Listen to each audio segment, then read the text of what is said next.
दो केसेस की बात करते हैं। एक जो पेशेंट थे, ये लगभग 40-45 इयर्स के पेशेंट थे। और ये ना जो वॉशरमैन थे, मतलब जो कपड़े वगैरह धोने का काम करते थे ये, तो इन्होंने मेरे को बताया कि डॉक्टर साहब ना, मेरे को 1-1.5 महीने से पीठ में काफ़ी दर्द है, हेडेक वगैरह होता है। तो सर मैंने क्या है सर, गोली वगैरह भी खाई, एलोपैथी लिया था, तो उससे आराम थोड़ा पड़ा। डॉक्टर ने बोला कि आप थोड़ा बेड रेस्ट करो 5-6 दिन कम से कम। लेकिन सर वो क्या है, संभव नहीं है, क्योंकि आप तो जानते हैं सर, मेरा जो काम है वो क्या है, नीचे बैठ के काम करने का है सर। उसमें झुकना पड़ता है, बैठना उठना पड़ता है। तो सर दर्द होता है, लेकिन क्या करें, काम तो करना है सर।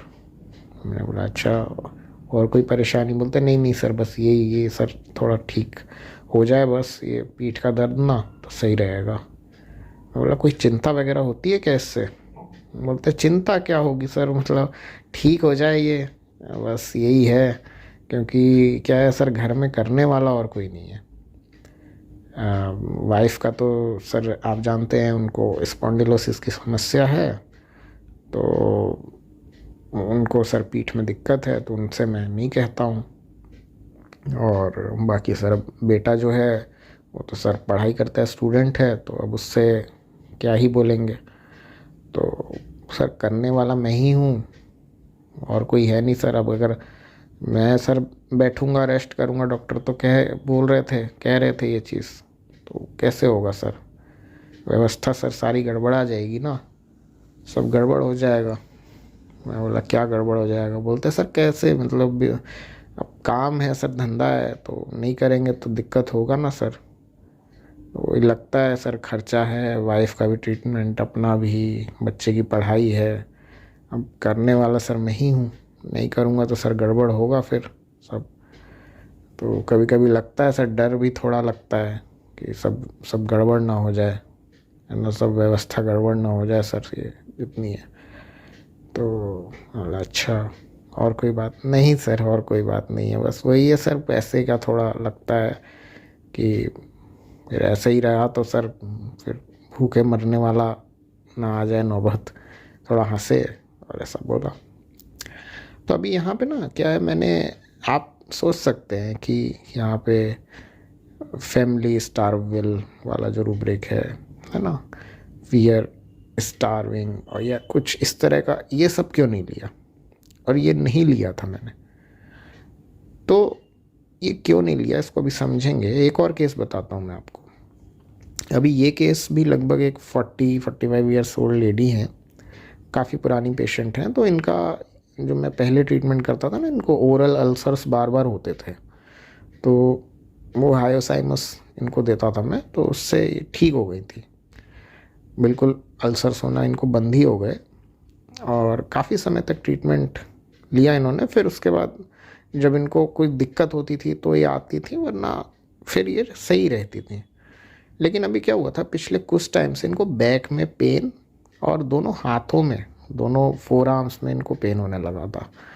तो काफ़ी दवाइयाँ दी, मतलब हायोसाइमस ही पहले दिया, और भी 1-2 दवाइयाँ अदल बदल के दी इनको। पर ऐसा करने में करीब 2-2.5 महीने हो गए, लेकिन इनको रिलीफ नहीं आ रहा था। मैंने पूछा कोई और चिंता वगैरह चल रही है क्या लाइफ में आपके? तो थोड़ा हंस के बोलती हैं नहीं अरे सर, वो यही, आप तो जानते हैं सर हस्बैंड के बारे में कि वो काम नहीं कर सकते। तो इनके हस्बैंड कोई डिजीज़ की वजह से बेड रिडन थे। तो बोलती है सर वो अब क्या है, मैं ही हूँ सर, बस ये क्या टेलरिंग वगैरह का काम करती थी, सिलाई वगैरह। बोलते हैं सर वो मैं ही अभी हूँ कमाने वाली सर, और बेटा है सर वो, तो उसका भी सर जॉब है सर, छोटा मोटा जॉब ही है सर, वो ज़्यादा पैसे नहीं हैं उसके, सैलरी ज़्यादा नहीं है। तो अब क्या है सर, बेटी ने वो सीए की पढ़ाई करी है, लेकिन अभी सर क्या उसको कहीं जॉब अभी मिली नहीं है सर। मैं वही सोचती हूँ कि उसकी जॉब अच्छी हो जाए कहीं कहीं अच्छे जगह पे, वो तो सर सही रहेगा। तो अभी बस यही लगता है सर कि अगर अब मेरे को सर यही है कि बैठना पड़ जाता है सर। अब बैठ जाऊंगी तो सर सब काम रुक जाता है, फिर किचन का काम रुक जाता है और काम रुक जाते हैं, मेरा काम रुक जाता है, तो सर कैसे होगा? तो सर बैठना पड़ जाता है सर। मैंने बोला अच्छा, कोई और चिंता? बोलते नहीं नहीं सर, बस यही है कि मैं सर नहीं बैठना चाहती ना, तो मैं फिर ये लोग टेंशन में आ जाते हैं, बोलते हैं कि मम्मी तुम रेस्ट कर लो, ज़्यादा दिक्कत होती है आपको। पर अब कैसे कर लूँ सर रेस्ट, है ना? सर और कोई करेगा नहीं। सर मेरे को ही करना है तो रेस्ट कैसे करूँगी सर मैं? मैंने बोला अच्छा चलिए ठीक है। तो इनको भी रेस्टॉक्स दिया था और वो जो पहले पेशेंट थे उनको भी रेस्टॉक्स दिया था और बहुत जल्दी ठीक हुए। मतलब 1 मंथ के अंदर तो दर्द ऑलमोस्ट 90% ठीक हो गया दोनों पेशेंट्स का। और कुछ दिन और ट्रीटमेंट चलाया और ओवरऑल बेटर रहे। अभी जैसे अगर कोई दिक्कत होती है तो आते हैं, वरना उनको अभी दवा की ऐसा ज़रूरत नहीं पड़ती। तो अभी यहाँ समझना क्या है, और उस क्वेश्चन पे भी आएंगे कि यहाँ पे फियर स्टार्विंग या डेल्यूजन, फैमिली विल स्टार्व, इस तरह की चीज़ें क्यों नहीं ली और क्या कंसिडर किया यहाँ पे। तो देखो ये ना रस्टॉक्स में होता क्या है कि रस्टॉक्स ना, हम लोग ये सारी चीज़ें आप जानते हो ऑलरेडी, आप सब ने हमने पढ़ रखा है, बहुत सारे वीडियोस देखे होंगे, पर फिर भी थोड़ा सा एक रिमाइंड करते हैं दोबारा से, अगर आप चाहें तो सुनिएगा। तो होता क्या है ना, एक रस्टॉक्स को जो सबसे ज़्यादा फिक्र होती है वो उन लोगों की होती है जो उन पर डिपेंड है, जो फैमिली है, जो घर है उसका। अब इतने साल की गृहस्थी है जो उसने बचा के रखी हुई है, संभाल के रखी हुई है। गृहस्थी में सिर्फ सामान और घर नहीं आता, बल्कि हर कोई आता है। जो परिवार है उनसे ही घर बनता है ना, नहीं तो सिर्फ तो मकान है वो। तो वो समझता है ये चीज़ को कि ये लोग सब मेरे पे ही डिपेंड हैं। मैं अगर बैठ गया एक भी दिन बैठ जाऊंगा तो ये सब कुछ कोलैप्स हो जाएगा, तहस नहस हो जाएगा, ढह जाएगा। ये कैसे चलेगा? बच्चे का पढ़ाई का है, वाइफ का है, ये सब कैसे मैनेज होगा? अगर मैं बैठ जाऊंगा, रेस्ट कर लूँगा, रेस्ट करना चाहता है वो, लेकिन रेस्ट कर नहीं पाता। देखो एंजाइटी के कितने सारे रूब्रिक्स में रस्टॉक्स है। और देखो ऐसी एंजाइटी है ना तो उसको सोने देती है ना बैठने देती है, नींद से उठ जाता है वो, उठ के बैठने पे एंजाइटी। तो इतनी चिंता होती है, और ये जो चिंता होती है ना ये सिर्फ इसीलिए होती है कि अगर वो बैठ गया या वो उसने रेस्ट कर लिया तो ये सब कुछ एक जैसे एक आपदा आती है।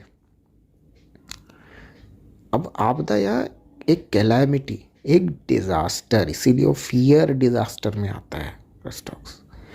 उसको ऐसा लगता है कि अगर वो बैठ गया, है ना, जो एनजाइटी सिटिंग बेंट हम कहते हैं, कि आराम से रिलैक्स अवस्था में कंधे झुका के आप बेंड होके जब बैठने में उसको चिंता शुरू हो जाती है। तो क्यों होता है ऐसा? ऐसा इसीलिए होता है क्योंकि उसको लगता है कि अगर वो कुछ नहीं किया तो जो लोग भी डिपेंड हैं, उसका ये जो घर है, सब कुछ है, ये सब तहस नहस होने वाला है। और डिज़ास्टर से आप बच नहीं सकते। काम नहीं करेगा, पैसा नहीं आएगा, सब व्यवस्थाएं जो हैं वो सही नहीं चलेंगी, तो सब कोलैप्स होगा ना। अल्टीमेटली सब कुछ डिस्टर्ब हो जाएगा, सब तहस नहस हो जाएगा। जैसे जब तूफान आता है, अर्थक्वेक आता, कुछ भी होगा, तो क्या होगा कि अगर आपको पूर्व में सूचना मिल जाए कि तूफान आने वाला है ना, तो आप कोशिश करोगे कि हाँ यार बचा लूँ मैं सबको, अपना घर चलो बचे ना बचे, फैमिली बच जाए, जितना सामान हो सके वो हम बचा लें, कहीं सुरक्षित जगह पे चले जाएं। तो इसीलिए वो थंडर स्टॉर्म से फियर, वो वाले एस्पेक्ट भी है इसमें रस्टॉक्स में। तो थंडर स्टॉर्म पहले आता है ना, कि वो थंडरिंग हो रही है, बिजली कड़क रही है, तो आप तभी से वो डरना शुरू हो जाता है। लोगों की बातें सुन के, देखो सुपरस्टिशियस वगैरह ये सब में होता है रस्टॉक्स। दूसरों से चीज़ें जब सुनता है, सुन के डरता है, है ना। तो वो चीज़ों से अब ये डर डर रहा है, और डरने के बाद में उसको लगता है कि मैं इनको बचा लूँ कैसे भी करके इस डिज़ास्टर से, ये जो आ रहा है, ये जो होगा। लेकिन अगर वो बैठ जाएगा तो कैसे बचाएगा? तो बैठ नहीं पाता। उसकी बॉडी लैंग्वेज आप देखोगे ना, तो रस्टॉक्स आपको रेस्टलेस बहुत नज़र आएगा। जो हम लोग स्टार्टिंग में पढ़ते थे कि रस्टॉक्स बहुत ज़्यादा रेस्टलेस होता है, कॉन्स्टेंट मोशन से आराम आता है उसको। क्यों आता है आराम? क्यों लगातार जब वो चलते रहता है तो आराम रहता है उसको? क्योंकि उसको पता रहता है कि वो चलते रहेगा तो ठीक रहेगा, सब चीज़ें नेचुरल सुचारू रूप में चलती रहेंगी।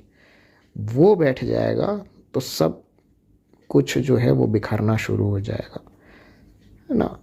तो बहुत सेल्फलेसनेस जो आती है वो कहाँ से आती है?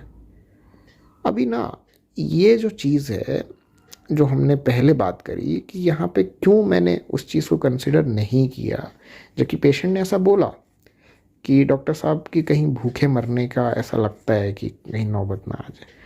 क्योंकि ना अगर आप उसको पूरा सुनोगे तो ना वो अपने बच्चे के बारे में कह रहा है कि सर उस वो नहीं कर सकता, वाइफ नहीं कर सकती, मैं ही हूँ करने वाला।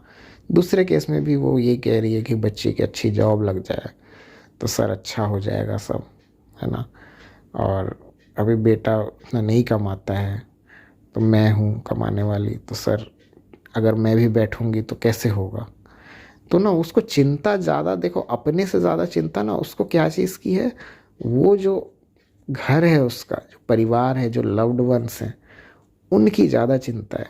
देखो ना, रेस्टॉक्स जो है वो बिजनेस एंजाइटी के अंदर तो है, लेकिन उसको बिजनेस की केयर होती है। केयर में ना आप सिर्फ चिंता नहीं करते हो, बल्कि उस चीज़ के लिए कुछ स्टेप भी उठाते हो। जैसे माँ जो है वो बच्चे की केयर करती है, सिर्फ चिंता नहीं करती। बच्चा रो रहा है तो ऐसा नहीं कि सिर्फ अरे रो रहा है रो रहा है, ऐसा नहीं, कोशिश करेगी कैसे चुप होगा वो। तो माँ को तो खैर पता चल जाता है, उनके अंदर तो मैटरनल इंस्टिंक्ट होती है कि वो पता चल जाता है कि हाँ इसको भूख लगी है या इसने कुछ गंदा किया है, क्या है। आप कितने भी बड़े भी हो जाओ तो भी माँ जो है वो समझ जाती है कि मेरा बेटा परेशान है, बेटी परेशान है मेरी, है ना। तो वो सिर्फ चिंता नहीं करेगी, वो कोशिश करेगी। तो केयर में क्या होता है ना, आप कुछ करते हो अपने बिजनेस के लिए, सिर्फ चिंता नहीं करते हो, बल्कि उस चिंता को दूर करने का कुछ कोशिश करोगे। तो कुछ भी हो ना बिजनेस को आपके, उस पर कोई आँच ना आए। तो अगर आप बैठ जाओगे घर में तो बिजनेस कैसे होगा? अगर मैं नहीं करूँगा तो पैसा नहीं आएगा, पैसा पैसा पैसा, जो ब्रायोनिया में जाते हैं हम, या सीपिया के जैसे, उसको ये नहीं लगता कि अरे करने की अंदर से इच्छा नहीं है लेकिन फिर भी करना पड़ता है, नहीं करूँगी तो ये लोग तो कर नहीं पाएंगे, इनके साथ क्या होगा फिर। तो ये ना, ये जो तीनों है ना, आर्सेनिक है, ब्रायोनिया है, सीपिया है, और भी दवाइयाँ होंगी उसमें, तो इनको फिर ऐसा लगता है कि ये जो परिवार है ना वो भूखे मरेगा। पर तीनों का कारण अलग अलग है। जहां आर्सेनिक एक तरफ बहुत इनसिक्योर व्यक्ति है, उसको लगता है कि अब तो गए, अब तो ये जो बीमारी है वो ख़त्म करने वाली है, ठीक है, और ख़त्म होगा सब तो परिवार भी भूखे मरने वाला है। तो ना वहाँ पे आपको दिख जाएगा आर्सेनिक में उसका क्या होता है ना, कि एक इनसिक्योरिटी, एक चिंता बहुत ज़्यादा होती है। चिंता किसको लेके? खुद को लेके बहुत ज़्यादा होती है। इतनी ज़्यादा होती है कि फिर देखो आर्सेनिक भी केयर करता है दूसरों की, कि स्टार्टिंग में करेगा कि हाँ दूसरे ज़्यादा परेशान ना हो मेरी वजह से, और ये सारी चीज़ें होती है आर्सेनिक में। लेकिन ना आर्सेनिक फिर जो है, जब जब उसको अपने पर जब वो आ जाता है तब फिर वो बहुत ज़्यादा परेशान होता है, और फिर परेशान होके इतना रेस्टलेस, और ये कि फिर वो टम्बलर बाइट करना शुरू कर देता है। ये सारे एस्पेक्ट तो जानते हैं आप लोग। Bryonia on the other hand is very materialistic, भौतिक चीज़ों से, है ना। ये प्यार व्यार सेल्फलेसनेस वगैरह तो गया भाड़ में, लेकिन उसको भी ऐसा लगता है कि देखो अगर नहीं करूँगा नहीं होगा, क्योंकि पैसा सबसे इम्पोर्टेंट चीज़ है वहाँ पे उसको ब्रायोनिया को ये चीज़ बहुत जल्दी समझ में आ जाती है कि जो ये दुनिया है ये बहुत मटेरियलिस्टिक है ना। और मटेरियलिस्टिक होने की वजह से अगर आपके पास पैसा रहेगा तो पूछेंगे आपको, नहीं रहेगा तो कोई नहीं पूछेगा। तो इसीलिए ना वो ड्राइनेस कहाँ से आती है ब्रायोनिया में, जो सब आप लोग जानते हैं कि बहुत ड्राई व्यक्ति होता है, इमोशंस उतने वो नहीं होते हैं, बहुत क्रूएल होता है। तो ये सब जो होता है उसके अंदर, तो अब जैसे ना केयर बिजनेस का करता है रस्टॉक्स, एंजाइटी दोनों में होती है, ब्रायोनिया में भी होती है, रस्टॉक्स में भी होती है, लेकिन चीज़ों को हैंडल करने का तरीका दोनों का बिल्कुल अलग होगा।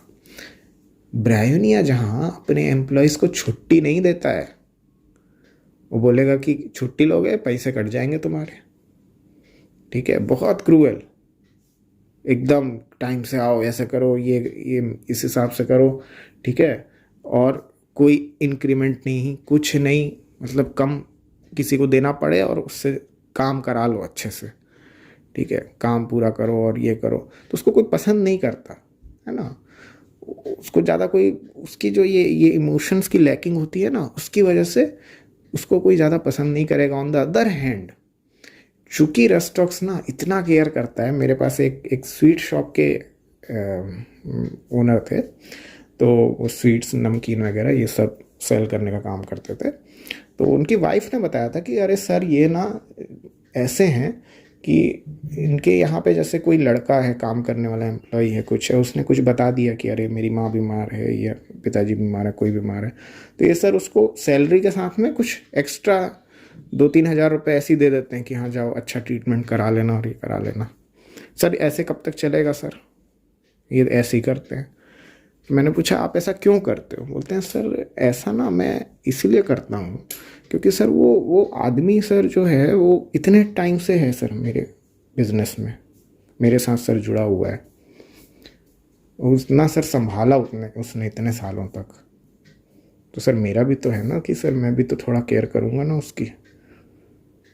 तो रहे आगे सर, साथ में ही रहे, नहीं करूँगा सर तो फिर वो परेशान होगा, फिर छुट्टी लेगा जाएगा, तो सर कैसे होगा फिर। तो देखो यहाँ पे ना उसको बिजनेस की परवाह है अपने, लेकिन उसको पता है कि ये बिजनेस अकेले उससे नहीं चल रहा है, सब लोगों से चल रहा है ना। जो भी एम्प्लॉयज़ हैं वो सब ने मिल के वो बनाया हुआ है, जैसे कि एक घर को लोग, सारा परिवार जो है वो मिल के बनाता है, उस अकेले व्यक्ति ने नहीं। ब्रायोनिया के लिए नहीं होता ऐसा। ब्रायोनिया के लिए क्या रहेगा कि नहीं नहीं कोई पैसा वैसा नहीं मिलेगा, जाओगे काम पे पैसे कटेंगे तुम्हारे, ये ब्रायोनिया का रहता है, ड्राइनेस एकदम। सीपिया का तो सब जानते हैं, वो इंडिफरेंस होता है, उसको वो इंडिफरेंस की स्टेज में पहुंच जाती है, मतलब ऐसा नहीं कि सीपिया को केयर नहीं होती है, पर उसको ये चीज़ समझ में आ जाता है कि अगर वो नहीं करती, नहीं करेगी, तो ये लोग जो है ये तो भूखे ही मरेंगे। तो इसलिए वो न चाहते हुए भी, है ना, कि वहाँ पे वही, इसलिए फिर वो रूब्रिक आता है सीपीएम में कि अपोज टू हर इंटेंशन वाला जो रूब्रिक आता है कि उसको करना पड़ता है मन मार के भी, है ना। लेकिन रस्टॉक्स के साथ ये नहीं होता है।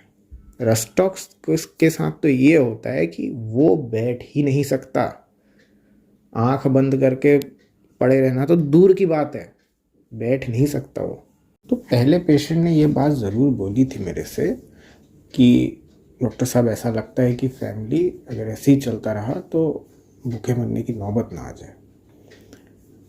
लेकिन ना इस चीज़ को मैंने डायरेक्टली जैसे उन्होंने बोला वैसे कंसिडर मैंने नहीं किया, क्योंकि इसके पीछे जो भाव था ना, वो पूरे केस को, जब पूरी उनकी पर्सनैलिटी, चूँकि मैं उनको काफ़ी समय से जानता भी था, तो मैं जानता था कि वो किस तरह के व्यक्ति हैं, जो बहुत ज़्यादा अपनी फैमिली के लिए डेडिकेटेड व्यक्ति हैं। वो यही कह रहे हैं कि मैं जो हूँ ना डॉक्टर साहब, अगर नहीं करूँगा तो सब व्यवस्था गड़बड़ा जाएगी। इस शब्द का इस्तेमाल उन्होंने बहुत किया, कई बार किया। तो ये चीज़ बहुत प्रोमिनेंसी से थी, ये चीज़ उनके अंदर प्रीडोमिनेंट थी, जिसकी हम अक्सर बात करते हैं। तो उन्होंने बोला ज़रूर ऐसा, कि भूखे मरने की ये नौबत। लेकिन ना ये भूखे मरने की नौबत मतलब ऐसा नहीं कह रहे वो, देखो भूखे मरना, आप कब मरते हो ये चीज़ समझना बहुत ज़रूरी है। ऐसा तो बहुत सारे लोग बोलते हैं कि डॉक्टर साहब मेरे को डिप्रेशन हो जाएगा और ये हो गया है मुझे और ये प्रॉब्लम होती है। पर हर बार हमें ना डेल्यूजन, सिक, इंजरी, बिंग इंजर्ड और इस तरह की चीज़ें ले लेते हैं क्या? नहीं, क्योंकि ना उसके पीछे का भाव समझते हैं तभी लेते हैं उसको। तो यहाँ पर भी ना वो चीज़ समझनी ज़रूरी है कि आप भूखे कब मरते हो। ऐसा नहीं है कि आपके पास अगर चीज़ों का अभाव होना शुरू होगा तो आप भूखे मर जाओगे। तो ये जो पेशेंट है ना, इसके मन में सबसे पहला जो डर क्या आ रहा है ना, वो यही आ रहा है कि मुझे बैठना नहीं है, मैं बैठूंगा तो कैसे होगा, क्योंकि बच्चा तो पढ़ता है, वाइफ को प्रॉब्लम है, उनकी भी दवा का खर्चा है, ये है वो है। तो ऐसा नहीं है कि वो भूखे मर जाएंगे। भूखे तो आप तब मरते हो ना जब कुछ भी नहीं होगा, जो फेमाइन जो कहते हैं, जो भुखमरी जब आती है तो वहाँ व्यक्ति क्यों मरता है। जैसे पुराने समय में भी ऐसा बहुत हो चुका है, जब भुखमरी की नौबत आती है तो वहाँ पे ना कुछ भी नहीं होता, कच्चा भी कुछ नहीं होता, तभी व्यक्ति मरता है भूख से। अब आपके पास जैसे मान लो पैसे नहीं है, कुछ नहीं है, तो और मान लो घर में कुछ पका भी नहीं सकते आप, तो आप हो सकता है कुछ कच्चा खा लोगे, किसी से मांग लोगे, ऐसे तुरंत मर नहीं जाओगे आप। तो व्यक्ति उपाय करता है, पहले कुछ कोशिश करता है।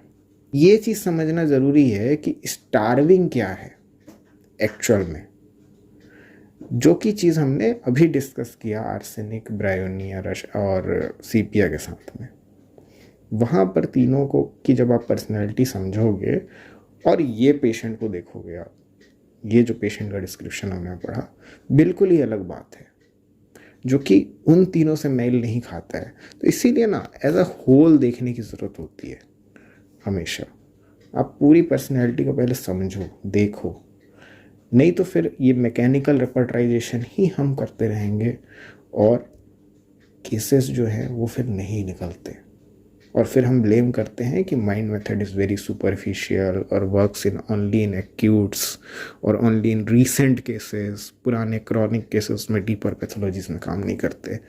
इस तरह की चीज़ें हम तभी फिर बोलते हैं क्योंकि ना हम उसके डीपर सटल मीनिंग्स को नहीं समझते।